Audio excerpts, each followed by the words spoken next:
여러분, 예배를 드리러 본당에 들어오기 전에 1층을 지나면 거기에 교회 역사 사료실이 있는 것을 아실 겁니다. 우리가 자주 드나드는 그런 공간이기도 하죠. 올해가 교회 창립 77주년을 맞이하게 되는데 7년 전인 70주년을 맞이하면서 교회 역사 사료실을 우리가 한번 시작했으면 좋겠다. 시작이었습니다.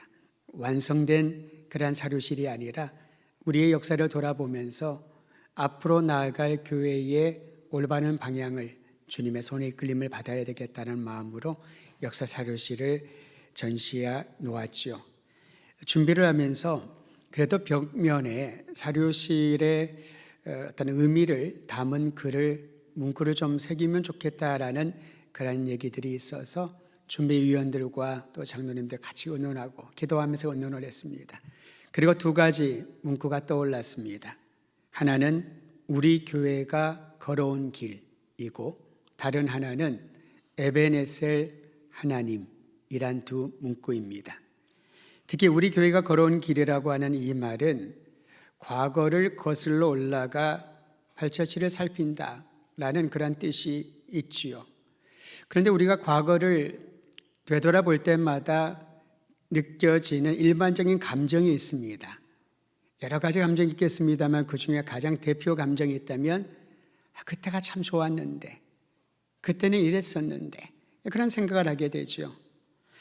인생의 전성기가 있습니다. 그래서 여러분, 어떤 분들은 사진을 보고 이때 정말 내가 피부도 팽팽하고 힘도 좋고 머리도 아주 빨리 돌아가서 굉장히 좋은 일들, 많은 일들을 했었었는데 그런 거 여러분 느끼지 않습니까? 얼마 전에 어디선가 제가 사진을 딱 봤는데요, 저의 인생의 전성기라고 할 수 있었던 초등학교 4학년 때 사진을 보았습니다. 여름 성경학교를 끝나고 친구들과 같이 찍었는데 제가 왜 그런지 모르겠지만 제일 끝에 앉았더라고요. 그때는 아이들이 얼마나 많았습니까? 다 머리밖에 안 보이는데 저는 확실히 저를 알지요. 근데 그때 모습을 보니까 머리가 길었는데요, 정말 예뻤더라고요. 남자아이한테 예뻤다는 말 안 맞지만 그때 그 모습이 지금도 생생하게, 이게 바로 과거를 돌아보는 우리의 느낌, 감정 아닐까 싶습니다. 신앙에도 그와 같은 절정기가 있지요. 내가 정말 뜨거웠는데, 그때 내 가슴은 불덩어리였는데, 그때는 주를 위하여 내 목숨을 다 바쳐도 아깝지 않을 정도의 헌신이 있었는데, 우리는 돌아보면서 그러한 감정들, 추억들 떠오르기 시작을 하지요. 그런데 여러분, 여기서 주의할 점이 있습니다. 그 과거의 추억은 좋습니다만 그 추억과 좋았던 시절의 구덩이에 들어가서 나오지 못한다면 어떤 의미가 있냐 보면요, 그때는 내가 신앙이 뜨거웠는데 지금은 냉랭하다. 그때는 내가 모든 것들을 다 바쳐서 주님을 섬겼는데 지금은 내 몸 하나 건사하기도 버겁고 힘들다. 그때는 돌을 씹어먹고 밤새도록 철야하고 주님 섬겨도 피곤치 않았는데 지금은 온몸이 너무 약해져서 기력이 없다. 그 과거의 구덩이에 빠져나오지 않으면 비교되는 현실로 인해 본인의 아쉬움과 회한만 남게 될 수 있다는 겁니다. 그런데 우리는 우리 교회가 걸어온 길을 다시 한번 되새기면서 그 되새기는 기억과 추억의 연장선에 에벤에셀의 하나님이 지금까지 우리를 도우셨다라고 하는 감사의 고백을 드리고 싶은 거지요.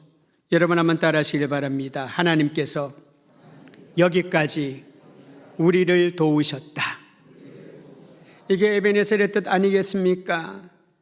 우리가 여러분 과거를 돌아보는 이유가 있다면 분명히 이 이유를 잊지 말아야 됩니다. 하나님이 지금까지 베풀어 주신 은혜에 감사하기 위하여 우리는 과거를 돌아봐야 됩니다. 그리고 지금까지 나를 돌아보시고 지켜주시는 하나님의 변함없는 사랑에 감사하기 위하여 우리는 뒤를 돌아볼 이유가 있다라는 것이요.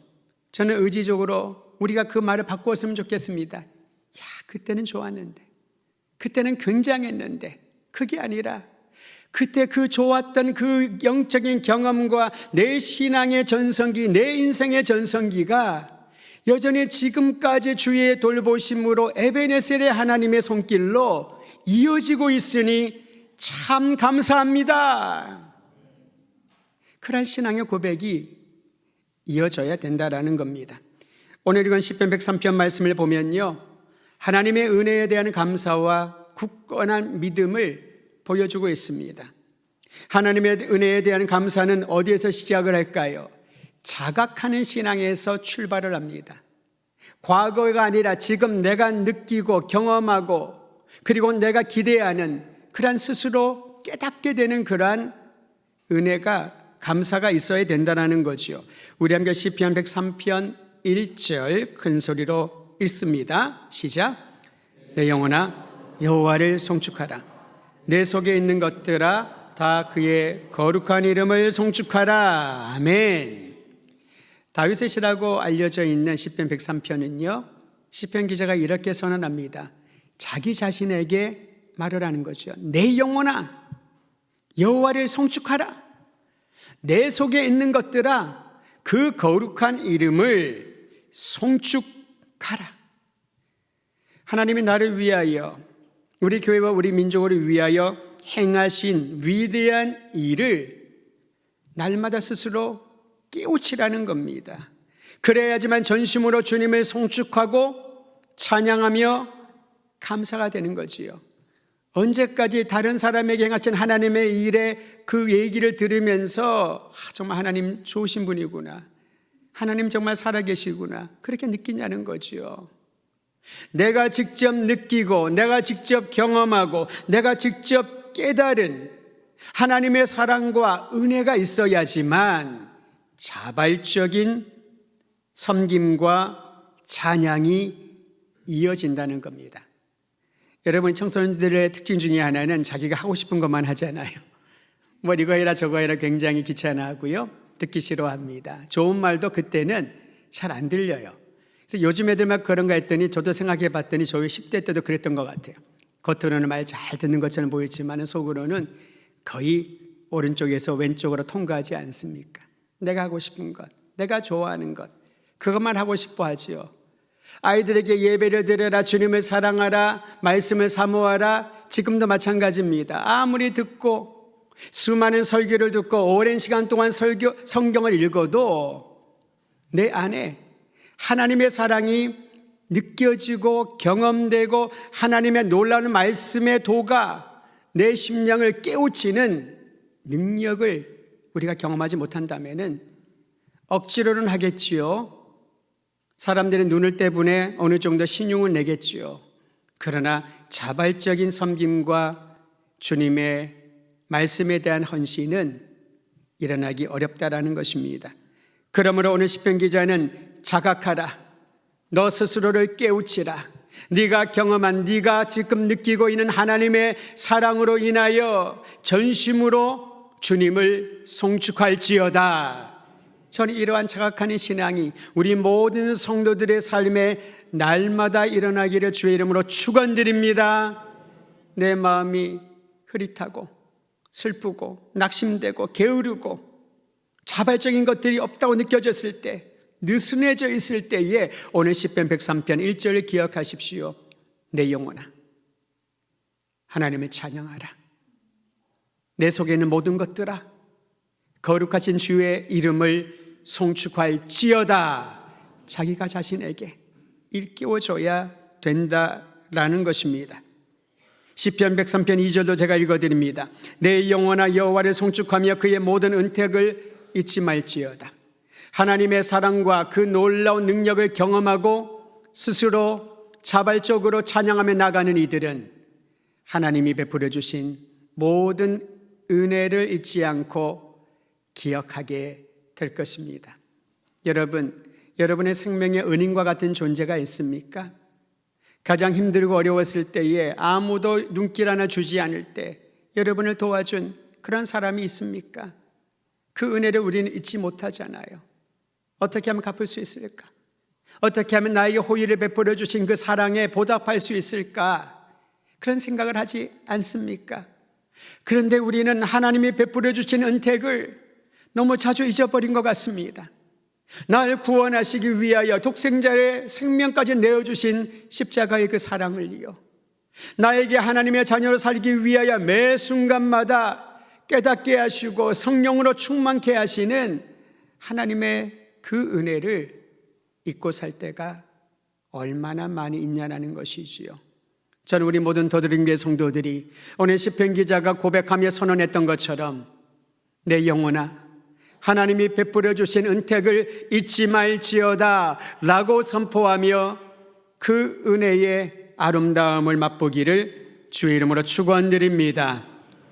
하나님의 은혜를 잊지 않는 사람에게는 매 순간 새로운 반응이 일어납니다. 그것은 세상에 속한 것을 의지하지 않고 하나님을 신뢰하는 반응, 다른 말로 믿음의 반응이 일어난다는 것입니다. 하나님이 나를 살피시고 계시구나, 하나님이 나를 구원하시고 그 구원의 은총을 늘 나에게 부어주시는구나를 기억하는 사람은 하나님을 향한 믿음의 반응이 일어나는 것입니다. 여러분, 사랑하는 사람을 대상을 보면 이런 표현을 하지요. 눈에 꿀이 뚝뚝 떨어진다고. 옆에 있는 분 1초만 바라보시겠습니까? 2초는 좀 깁니다. 눈에 꿀이 뚝뚝 떨어지는 게 어떤 의미인지 여러분 아시지요? 내 눈에 너밖에 안 보여. 너를 보면은 내가 통제할 수 없는 사랑의 눈빛이 막 떨어지니까 그렇게 표현하나 봅니다. 눈에 꿀이 뚝뚝 떨어진다. 집에 가서 이 말을 경험해 보려고 눈에 꿀을 넣어 보십시오. 병원에 가셔야 될 겁니다. 큰일 납니다. 우리는 왜 이렇게 비유로 표현할까요? 그만큼 사랑스럽다. 하나님의 은혜를 경험하고 그 은혜를 기억하는 사람은 우리를 보고 눈에 꿀이 뚝뚝 떨어지는 것처럼 바라보시는 하나님을 향하여 우리 또한 그 사랑의 반응을 보인다는 거지요. 그게 믿음의 반응입니다. 하나님은 우리에게 많은 것들을 요구하고 이 정도 안 해주면은 내 사랑에 대한 보답을 못하는 거야 라고 야단치지 않으십니다. 내가 독생자를 너희를 살리기 위하여 내어줬는데 너는 이것밖에 헌신 못해? 이것밖에 안 돼? 라고 주님은 우리를 질책하지 않는다는 것이지요. 그러나 하나님이 우리에게 요구하는 게 있습니다. 나를 신뢰하여라, 나를 믿어라, 내 안에 거하라, 내 말에 순종하여라, 내가 너희를 위하여 예비된 복을 더하여 주리라. 그 복을 주시려고 주님을 신뢰하고 믿으라고 강권하고 있는 것이지요. 믿음이 중요합니다. 그래서 저는 오늘 말씀 제목도 믿음 위에 믿음을 더하는 교회라고 정한 것이지요. 하나님 우리 성도들에게 그리고 우리 교회에 믿음의 믿음을 더하여 주시옵소서. 건물을 짓기 위하여 벽돌 위에 벽돌을 또 그 위에 또한 벽돌을 쌓아놓는 것처럼 우리 믿음의 선진들의 믿음의 벽돌 위에 그 다음에 또 다른 벽돌이 또 다른 믿음의 벽돌이 그리고 우리의 벽돌 위에 또 다른 우리 자녀들의 그 후세들의 믿음의 벽돌들이 더하여지게 하여 주시옵소서. 그 믿음은 우리에게 은혜를 베푸시고 구원하시고 사랑하시는 하나님을 향한 전적인 믿음을 말하는 것입니다. 우리가 성교봉 집회를 지금 하고 있지요. 지난 한 주간 동안 교회 창립일과 감사절을 맞이하면서 일주일 동안 특별 새벽 기도회를 하고요. 금요일 저녁부터 오늘 오후까지입니다. 오늘 오후에 오전에는 김장원 선교사께서 한남대학교에서 말씀 전하고 오후에 와서 네 번째 시간을 말씀을 전하고 인도해 주실 겁니다. 여러분 많이 참석해 주시길 바랍니다. 시작하는 바로 그날 금요일 오전에 제가 교회로 오는데 갑자기 어떤 분이, 여러분 아는 분이에요. 저기 사진 하나를 보냈어요. 그래서 딱 봤더니 사진이 하나 있어요. 한번 보여주시겠습니까?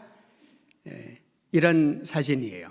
봤더니 홍경화 목사님이라고 태국 선교사 하시다가 비육화의 총회 선교부 사무총장을 하다 지금은 다일 공동체에서 사무총장을 하고 있죠. 우리 교회 여러 번 와서 말씀 전해주신 분이십니다. 이것만 보낸 거예요. 이게 뭐지? 그리고 봤더니 더드림 교회가 보이고 제 이름이 있는데 성이 좀 달라요. 이게 뭐지? 그랬더니 그 다음에 또 문자가 왔어요. 그 어머님이 영등포교회에서 오랫동안 섬기셨는데 이제 연로하셔서 세상을 떠나셨어요. 제가 언제 떠날지 모를 정도로 어머님을 한 번도 뵌 적은 없습니다. 그런데 돌아가신 어머니 이 유품을 정리하다 보니 기도 수첩이 있어가지고 기도 수첩을 하나씩 봤대요. 근데 그 기도 수첩 중간에 더드림교회, 제 성을 헷갈리신 것 같아요. 더드림교회 조광호. 그 위에 많은 사람들의 이름 중에 요것만 딱 찍어서 저한테 보내준 거예요. 그러면서 하는 말이, 우리 어머니가 생전에 우리 이 목사님의 성을 헷갈린 것 같지만은 더드림교회와 목사님을 위해서 기도하셨다. 그러면서 그 밑에 뭐라고 있냐면 믿음의 믿음이라고 되어 있죠. 목회자를 위한 기도, 믿음의 믿음을 더하여 주소서. 그걸 본인이 보고 너무 놀랍기도 하고 조금만 딱 찍어서 저에게 보내주셨어요. 창의감사 예배를 준비하고 감사주의를 준비하고 또 우리 선교봉 집회를 준비를 하고 교회를 섬기는 저에게는 큰 감동과 하나님의 음성처럼 들리는 메시지였습니다.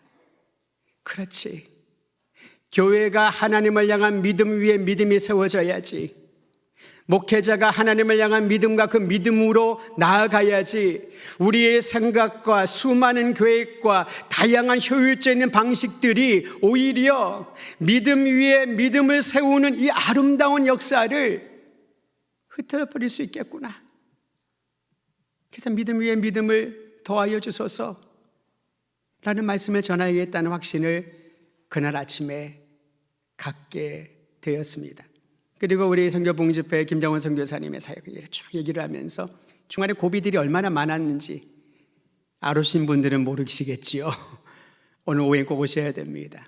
그 수많은 고비가 올 때마다 이제는 그만해야 되겠다라고 할 정도의 심각한 위기 가운데 그때마다 하나님께서 믿음을 주시고 또 믿음을 더해 주시고 그것을 통과하여 더 위대한 일을 보게 하셨다라는 그 간증이 여러분, 성경이 말하는 믿음을 더하여 달라는 이 고백과 너무나도 일치하는 것 아니겠습니까?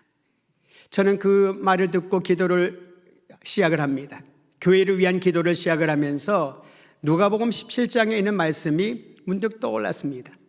누가복음 17장 5절에 보면 예수님의 제자들이 예수님께 이렇게 질문합니다. 기록하기를 사도들이 주께 여짜오되 우리에게 믿음을 더하소서 하니, 여기서 말하는 믿음을 더하소서, 제자들이 사도들이 주님께 요청했던 믿음을 더하소서라는 말은요, 조금 더 쉽게 풀이하면 주님, 우리에게 큰 믿음을 주소서, 수준이 높고 사람들과 이 세상을 흔들 만한 엄청난 믿음을 주시옵소서, 그런 요청이었다는 거지요. 그 단어가 그러하고 그 의도를 예수님은 그대로 간파하신 것을 보게 됩니다. 여러분, 우리도 그럴 때 있지 않습니까? 주님, 우리에게 큰 믿음을 주셔서 이 세상을 뒤흔들 만한 그런 역사를 행하게 하소서. 그런 기도 필요하고 그렇게 기도하잖아요. 주님, 우리 교회를 큰 교회 되게 하셔서 사람들이 보기만 하더라도 와! 그냥 감탄이 일어날 수 있도록 믿음을 더하여 주소서. 제자들은 야망이 있었거든요. 본인들이 예수님을 따르기로 헌신하고 가족과 모든 직업을 다 내려놨기 때문에 본인들이 평생 사람들에게, 후대에게 알리고 싶은 그런 야망이 분명히 있었던 겁니다. 그런데 그게 바로 큰 믿음이 있어야 가능하다라고 말하는 거죠. 그러니까 많은 영어 성경은요, 이 믿음을 더해달라는 것을 more faith, 더 많은 믿음, increasing faith, 이 믿음이 막 올라가는 거예요. 부풀어 오르는 거죠. 그런 믿음을 더하여 달라고 간구합니다. 예수님이 뭐라고 답변한지 아세요? 17장 6절에 보면 주께서 이르시되 너희에게 겨자씨 한 알만한 믿음이 있었더라면 이 뽕나무더러 뿌리가 뽑혀 바다에 심기어라 하였을 것이요 그것이 너희에게 순종하였으리라. 할렐루야. 제자들의 의도를 간파하신 거지요. 주님, 큰 거 주세요. 능력 주세요. 그래서 내가 어디를 가든지 이 능력으로 사람들을 굴복시키게 해주세요. 믿음을 더해주세요. 라고 했더니 예수님은 믿음의 크기가 아니라 믿음이 있냐 없냐에 대하여 말씀하신 겁니다. 여러분 겨자씨 많이 보셨잖아요. 저도 누가 친구가 겨자씨를 줘서 제가 어디 놔뒀는데 지금 못 찾고 있어요. 어딘가 있을 거예요. 책상 어디엔가. 조금해요. 근데 예수님이 말씀하시죠.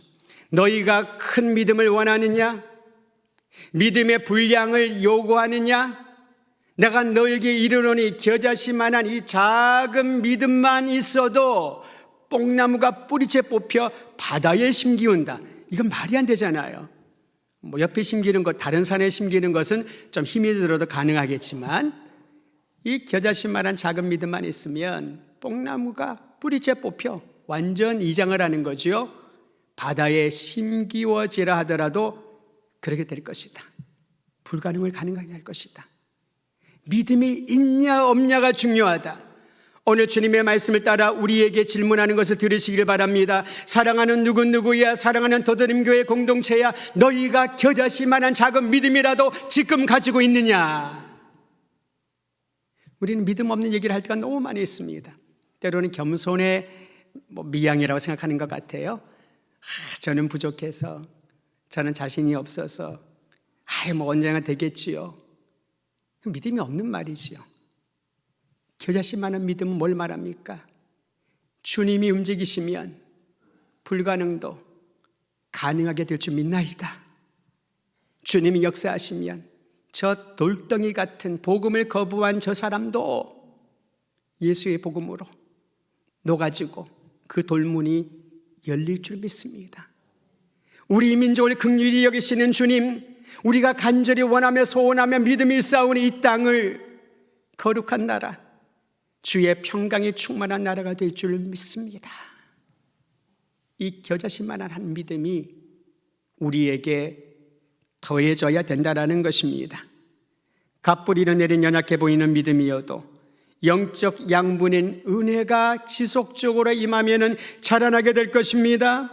비록 어린아이 같은 작은 믿음이어도 그 믿음이 더해지면 하나님의 일에 주님 나를 써주소서라고 동참하게 된다는 것이지요. 우리가 주님의 콜링에, 주님의 부르심에 거절하는 이유는 저는 부족해서요. 저는 이제 병약해서요. 저는 이제 나이가 들어서요. 저는 아는 것이 없어서요. 교사로 섬기라고 요청을 하면은 저는 성경에 대한 지식이 없었어요. 그 지식이 없는 게 20년째 지식이 없어요. 그게 하나의 습관이 되어버린 거지요. 능력이 있는 자가 교사가 되는 게 아닙니다. 우리 차세대 교사하는데 여러분 임용시험 보시나요? 시험 안 보잖아요. 중간에 그 교사직을 유지하기 위해서 재교육을 받나요? 안 하잖아요. 생명을 다루는 일인데 우리는 자격을 생각을 하면서 내가 자격이 없다라고 다 변명하고 거절하지 않을까. 그런데 여러분, 주님이 원하시는 것은 나는 어린아이라, 나는 부족합니다. 지식도 경험도 연륜도 나는 너무나도 병약합니다. 그러나 주님이 원하시면 저를 사용해 주세요. 주님이 원하시는 대로 우리 교회를 사용하여 주시옵소서. 우리는 77년이라고 하는 기나긴 역사를 가지고 있고 많은 분들이 전통이 있는 교회다라고 말을 합니다. 일반적으로 통용되는 전통을 뭘 말합니까? 오랫동안 축적된 경험이 많다, 관습과 또 거기에 익숙함이 있다. 이게 바로 전통 아니겠습니까? 전통이란 것은 좋은 거죠. 그런데 여러분, 만일 전통이 예로부터 내려온 생각이나 방식이나 행위만을 그대로 유지하는 것이라면은 그것은 성경에서 말하는 전통과는 조금 이견이 있다라고 볼 수 있습니다. 성경에서 말하는 전통은요, 진리의 말씀을 다음 세대에 전수해 주는 것을 전통이라고 합니다. 고린도전서 15장에 보면은 십자가와 부활의 복음을 전하면서 바울이 그런 얘기를 하죠. 우리가 받은 것을 그대로 전하노니, 이게 트레디션, 전통이 있는 신앙 공동체입니다.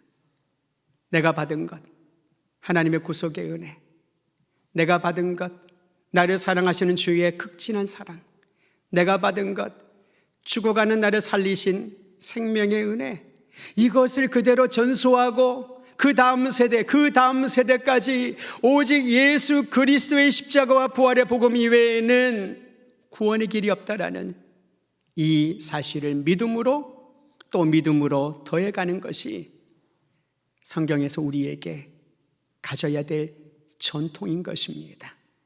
시간적인 오래됨이 전통이 아니라 우리가 받은 진리의 복음을 제대로 전달할 때 전통 있는 아름다운 교회가 될 줄 믿으시기를 바랍니다. 이것은 믿음의 전통이요, 주님의 말씀에 순종하는 전통이요, 잃어버린 영혼을 살리라고 보내시는 하나님의 말씀에 순응하는 사명감으로 충만한 전통인 줄 믿으시기를 바랍니다.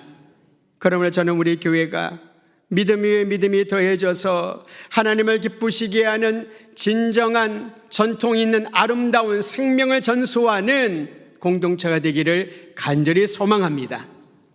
믿음 위에 믿음이 더해지면 날마다 새롭게 하시는 하나님을 경험하게 됩니다. 주님의 약속의 말씀 103편 5절 같이 읽겠습니다. 시작. 좋은 곳으로 내 소원을 만족하게 하사 내 청춘을 독수리같이 새롭게 하시는도다. 여러분 이 말씀 많이 들어보셨지요? 암송하는 분도 있을 텐데요, 이 말씀을 우리가 정확하게 이해할 필요가 있습니다. 여러분의 이해를 돕기 위하여 이 말씀을 신약학자시고요, 또 저에게는 은사이신 박창환 교수님이 이렇게 번역한 걸 여러분에 소개합니다. 같은 구절입니다. 네 평생 좋을 것으로 너를 만족하게 하신다. 그리하여 네가 젊음을 되찾아 독수리처럼 날게 하신다. 개역개정에는 여러분 이렇게 번역되어 있지요. 좋은 곳으로 네 소원을 만족하게 하신다. 여기까지는 이해가 되실 겁니다. 내 청춘을 독수리같이 새롭게 하시는도다. 근데 우리는 지금 나이가 들었어요. 청춘은 지나갔어요. 그래서 사람들이 이렇게 목 놓아 외칩니다. 청춘을 돌려다오 라고요. 안 돌아와요. 근데 성경은 약속합니다. 하나님께서 네가 젊음을 되찾아서 독수리처럼 날아가게 한다. 나이의 젊음, 얼굴의 젊음, 그거는 되찾아올 수 없지만은 우리의 믿음의 젊음을 되찾아오게 돼요. 여러분, 나이가 젊다고 믿음이 생생하고 나이가 들었다고 믿음이 시들해지지 않잖아요. 마지막 순간까지 하나님 나라에 가기까지 한 번도 만난 적이 없는 누군가를 위하여 한 번도 가본 적이 없는 더드림 교회를 위하여 기도해온 그런 사람들이 있다는 것은 얼마나 놀랍습니까? 우리는 이런 얘기를 합니다. 기도 제목을 알면 기도를 열심히 하지요. 저는 그분을 만난 적이 없다니까요. 목회자를 위한 기도, 더드림 교회 조광호 목사에게 믿음을 더하여 주시옵소서. 열방의 땅끝에서 사역하는 남미의 아프리카의 저 먼 땅 가보고지도 못하고 한 번 들어도 기억나지 못하는 그곳의 그 부족을 위하여 예수의 복음과 생명을 전하는 그 선교사에게, 그 복음을 받는 이들에게 믿음을 더하여 주소서. 이게 바로 교회가 해야 될 일 아니겠습니까?